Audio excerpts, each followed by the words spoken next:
Tentang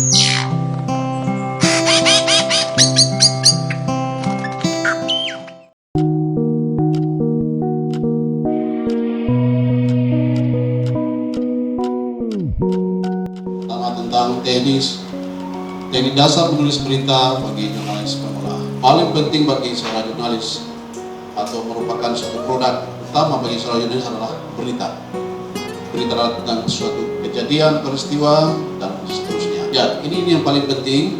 Seorang jurnalis harus punya data, menemukan suatu fakta tentang suatu peristiwa atau kejadian. Itu poin yang paling penting. Yang kedua, dia setelah dapat fakta dan berita atau peristiwa, lalu mengumpulkan bagian-bagian dari suatu peristiwa itu memorganisir atau mulai mengumpulkan yang kemudian akan menjadi berita. Lalu mulai mendapatkan jalur atau alur ceritanya, alur akan menjadi berita. Setelah fakta, mengumpulkan fakta-fakta, kemudian mulai, ini yang paling penting bagi seorang jurnalis. Yang keempat adalah mulai menulis teras berita. Ini yang paling penting. Ketika kita gagal menemukan lab atau teras berita, maka kita juga gagal menulis. Ini kerangka yang paling penting, langkah-langkah paling penting. Lalu ada bahasa jurnalis. Jadi dalam menulis berita harus bahasa jurnalis itu menggunakan kata-kata yang sederhana, yang lugas dan ringkas. Jadi tidak perlu mengulangi suatu penjelasan atau bahasa yang mudah dipahami oleh pembaca berita. Itu ditekankan dalam bahasa jurnalis. Yaitu kerangkanya ya. Sekarang kita masuk apa itu berita. Itu jenis-jenis berita yang paling penting diketahui oleh sahabat-sahabat jurnalis.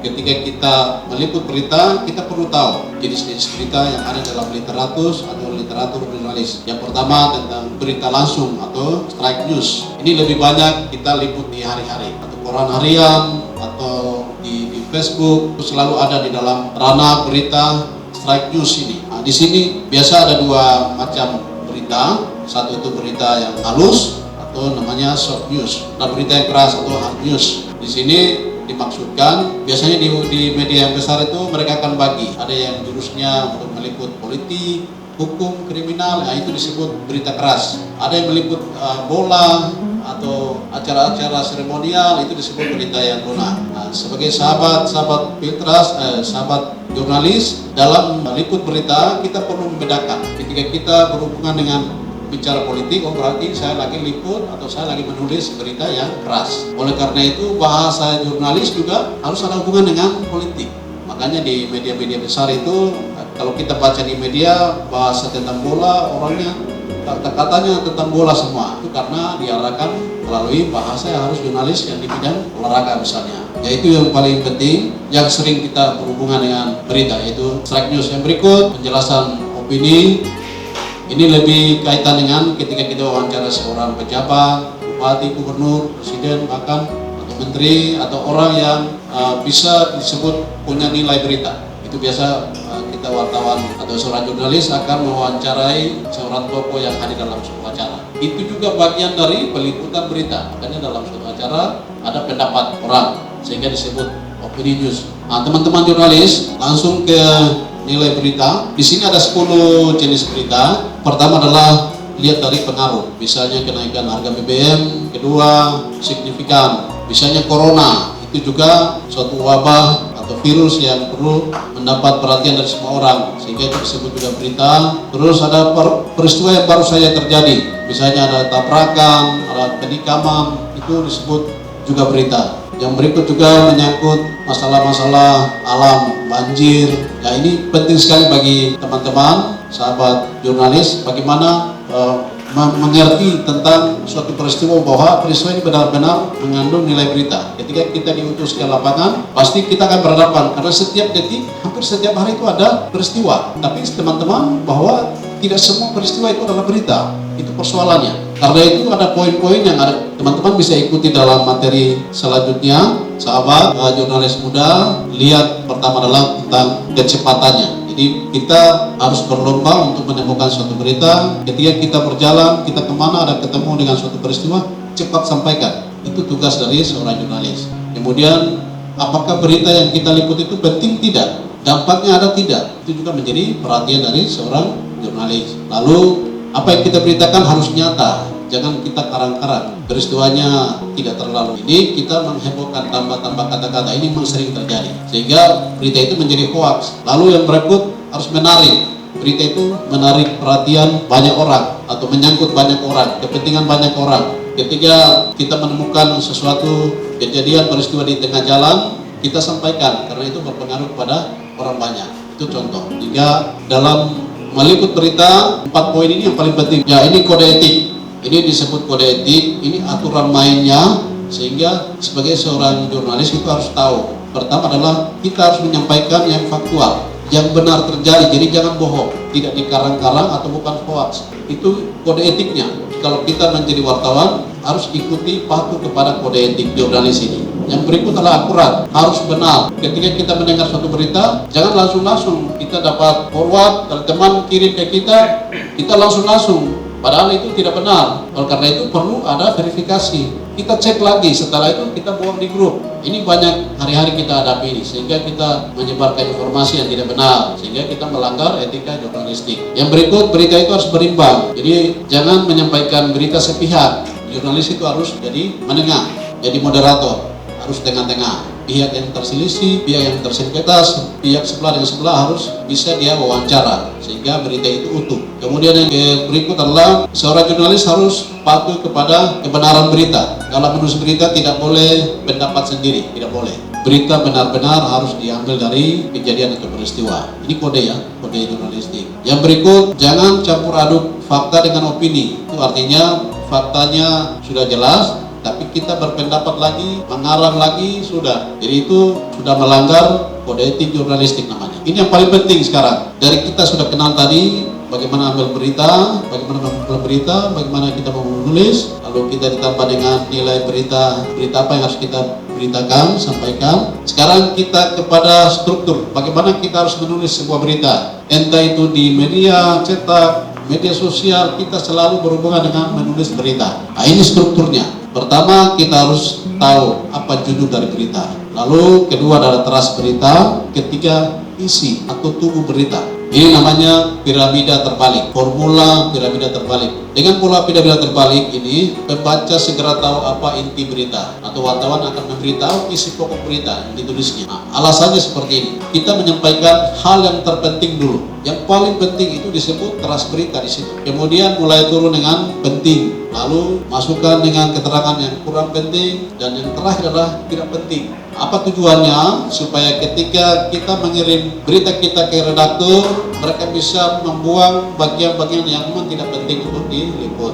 Yang berikut, ini juga membantu seorang jurnalis dalam menulis itu betul-betul menghemat bahwa berita yang ingin sampaikan itu didahulukan, jadi tidak dibalik. Jangan kita memulai yang tidak penting, lalu kurang penting, baru penting sekali itu dibawa. Sehingga ini orang membaca juga jadi kepala sakit. Dia bingung ini mau cerita apa ini. Karena itu selalu harus menggunakan struktur piramida terbalik. Itu prinsip dalam menulis kerangka berita. Keenam adalah unsur-unsur menulis berita ya. Inilah dalam dunia jurnalis disebut juga rumus. Seorang jurnalis atau kita sebagai wartawan akan menulis dengan baik kalau kita pakai rumus ini. Jadi perhatikan baik. Pertama tadi bagaimana membuat berita, kedua struktur menulis harus piramida terbalik.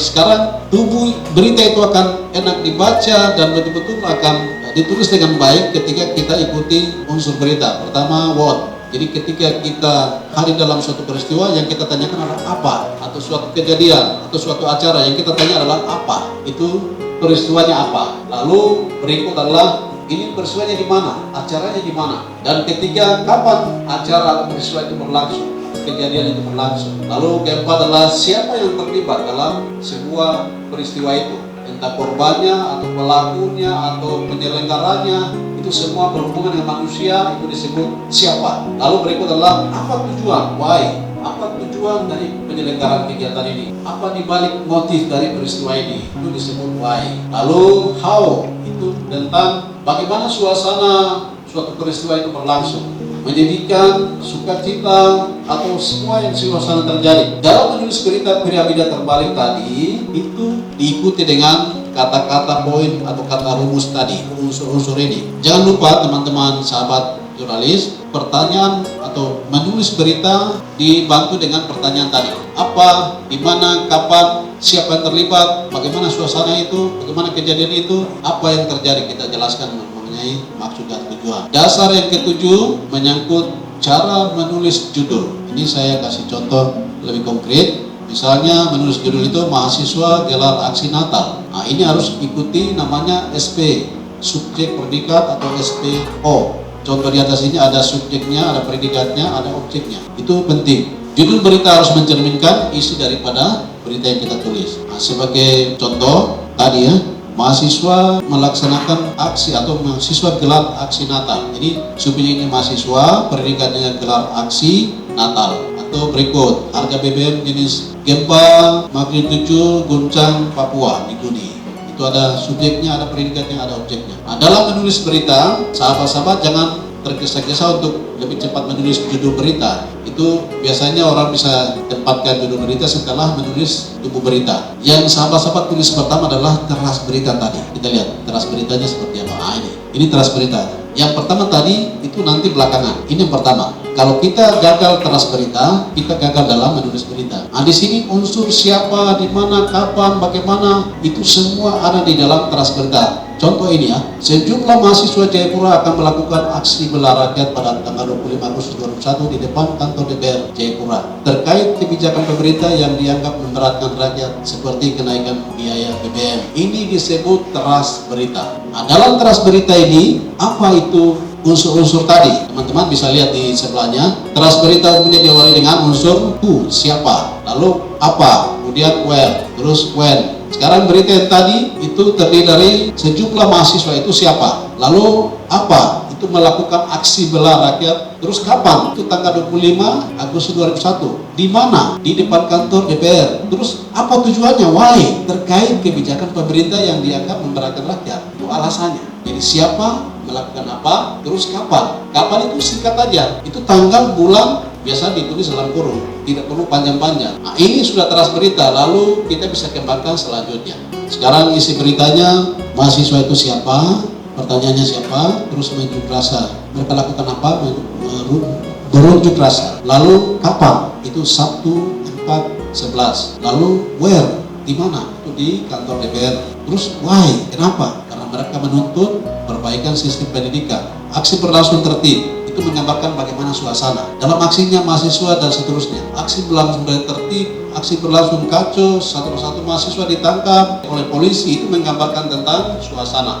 How? Ya, sahabat-sahabat terkasih, kita lanjut salah satu contoh untuk sebuah berita yang sudah jadi. Sejumlah mahasiswa Jayapura akan melakukan aksi bela diri. Ini teras berita ya. Sejumlah mahasiswa Jayapura akan melakukan aksi bela rakyat pada 14 Agustus 2021 di kantor DPR Jayapura terkait kebijakan pemerintah yang dianggap memberatkan rakyat seperti kenaikan BBM. Setelah teras berita, kita tadi nilai berita salah satu adalah opini. Ya, sekarang ini masuk opini karena itu penting. Opini ini akan mewawancara seorang ketua BEM Uncen.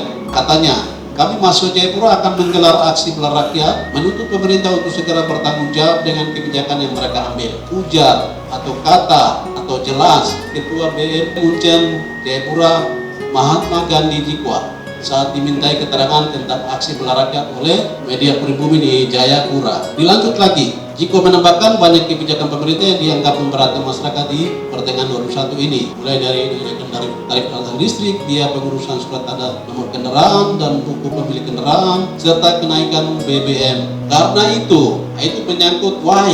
Karena itu, Gandhi mengajak seluruh mahasiswa yang ada di Jayapura untuk turut berpartisipasi dalam melakukan aksi bela rakyat menuntut kebijakan yang memberatkan masyarakat. Dalam hal ini, wartawan biasanya bertanya lagi untuk bisa bertanggung jawab dengan situasi. Saya mengajak seluruh mahasiswa Papua untuk ikut dalam aksi bela rakyat, menyuarakan tuntutan atas kebijakan pemerintah yang memberatkan masyarakat. Tambahnya, dalam aksi bela rakyat yang digelar pada 15 mendatang, mahasiswa memiliki beberapa tuntutan dan seterusnya. Itu menyangkut bagaimana tuntutan itu. Jadi sahabat-sahabat, ini sedikit contoh saja berita yang mengandung unsur 5W1H tadi, lalu berita yang mengikuti struktur piramida terbalik.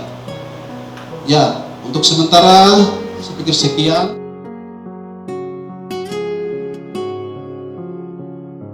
Saya bersyukur karena momen yang luar biasa untuk saya belajar dasar-dasar jurnalistik dan juga bagaimana saya harus menggunakan media sosial. Beberapa hal yaitu seperti 5W 1H.